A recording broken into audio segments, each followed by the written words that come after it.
So what lessons did you learn from the GBTAP that might have an impact on how IFC approach their capacity building activities around sustainable finance in the future?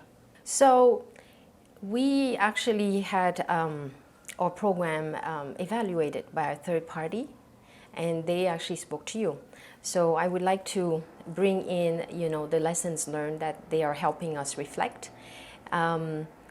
We could not have been as successful because our program has helped mobilize over 20 billion of green, social, and sustainable bonds.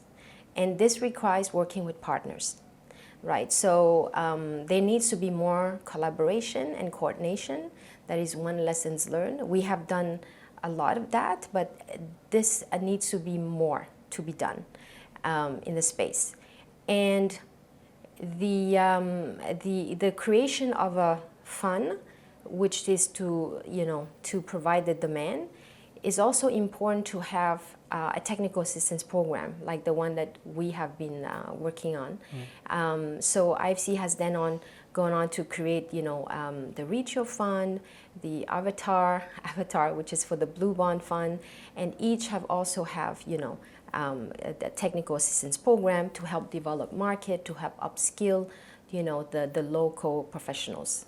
So you talk about this program having a direct sort of input into 20 billion of new issuance.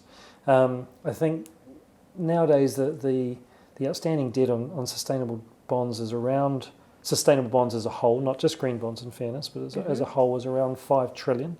So do you see, how do you see education and training as playing a part in scaling that sustainable finance markets?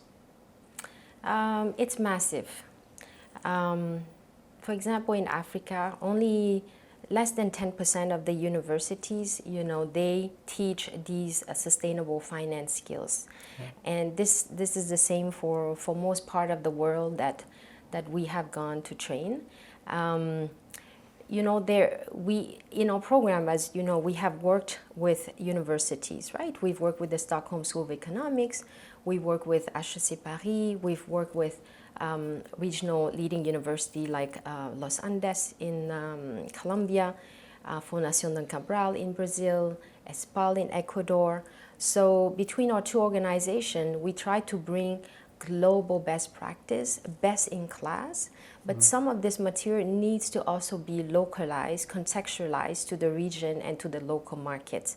So it's important for us during this program to work with these type of partners. And so it's also train the trainer so that we cannot train everybody. We are very strategic on who we train. We want decision makers from the banks and also leading banks that have the experience of issuing plain vanilla bond. So that's why it was important for us also in the program to work with these universities to also help them so that they can create their own program. So it's massive because without knowledge, they cannot mobilize capital. And without knowledge, you cannot also mobilize it into project that has the most impact. There's limited resource, limited capital. So you want to channel it to smart, project that is, good for climate resilience, that is good for, smart agriculture, that is good for the biodiversity, nature solution, for example. So it's important to constantly provide this knowledge and best-in-class knowledge to the emerging market practitioners. Okay, so training plays a part, training plays a role in this, right? But it's not the only thing.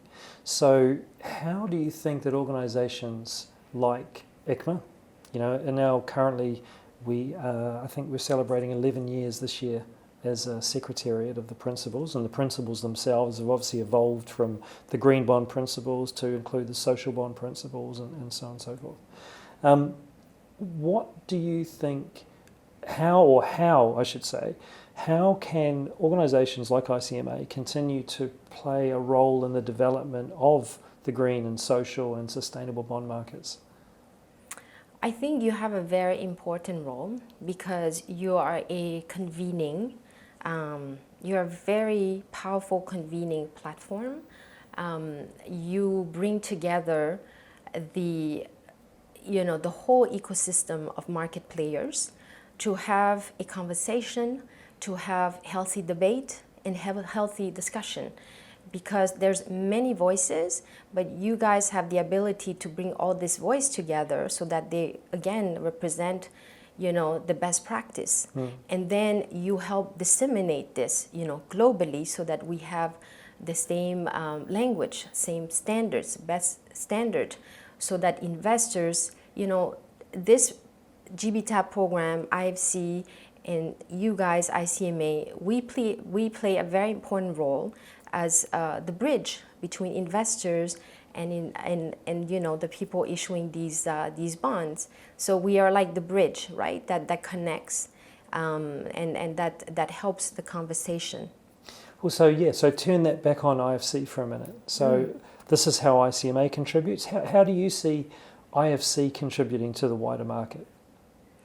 Well, we do many things beyond our program. Like I said, we create funds. We also invest our own money in these green social sustainability bonds.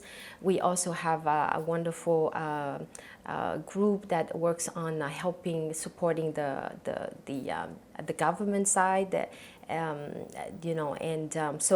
And then at the World Bank level also, we work at the government level. So we do many things, but the goal for us at the World Bank Group and IFC specifically is to stimulate private sector development, because ultimately it's about lives and livelihoods, and mobilizing capital, which we know, for example, for climate capital, there's about 3 trillion a year. That is a gap that we need to fill, which is enormous. And then, again, going back to the case of Africa, just to give you some number, 15 million jobs needs to be created annually, to compensate for the new youth employment coming in the market. And that can only be done through, economic growth, but share growth, right? Inclusive growth. If you were speaking directly to capital market professionals looking to, considering doing some training with IFC and ICMA, getting part of the GBTAP program, or even if it's in a wider sectors, right, banking, regulation, asset management, what would you say about the value of this training? I think every training is very valuable. When you invest in knowledge, you invest in yourself. Having now, trained young professionals around the world, I can safely say that, especially in emerging market, there's a lot of fire and passion about, having a purpose and impact in what they do. So as a professional, the more you upskill yourself, especially on sustainability, again, limited resource, how do you make the most of that resource? That's so that you ultimately contribute to moving your organization towards a sustainable organization that cares about people, that cares about the impact of the environment. I think it's massive. It's worth investing. It's unfortunately, there's the feedback that I hear is they don't know where to go. There's many places like ICMA, like us.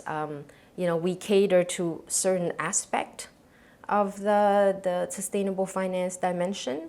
That's why.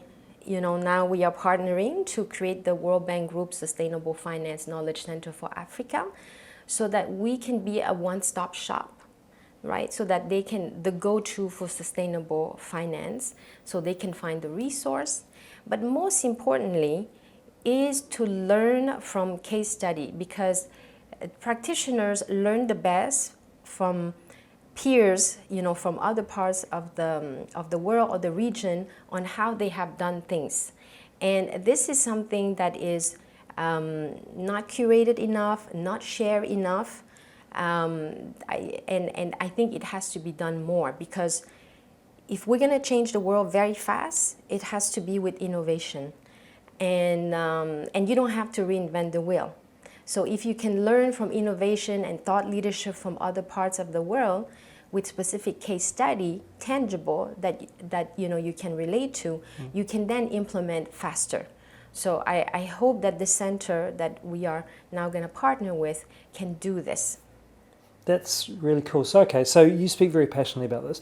What excites you, if you could choose one thing, what excites you the most about the future of sustainable finance in emerging markets? I go back again to the young professional that we have trained, that I have come across, 80 countries, 40 financial institutions. Even though they are from different parts of the world, they share a common passion, and that is how they can have an impact, how they can be better, as professionals and as individuals. One of the best feedback that I got was a banker from Madagascar. After coming to our training, he went on to lead his bank to issue a sustainability-linked bond. And I said, what was the thing that, you were proud the most? He said, well, my kids finally said that I'm cool, because this is going to help, Madagascar biodiversity, etc. He said that to me was the most important thing, that my kids could see that I'm doing something. So I see this common share of impact in doing goods. Awesome. That is cool. That is really, really cool. Okay, well, look, Kaikham, thank you so much. Genuinely, that was a really interesting conversation. So thank you so much for agreeing to speak to me today about this. Looking forward to continuing to work, obviously, with IFC and in this new centre of West Africa, which is really exciting, and we'll speak more about that soon. And best of luck with everything in the future. Thank you very much. Well, look, thank you all very much for listening. I hope you enjoyed it. And to learn more about ICMA Education and Training, the courses that we offer, including on sustainable finance and our work with IFC, please visit icmagroup.org/education. Thank you very much.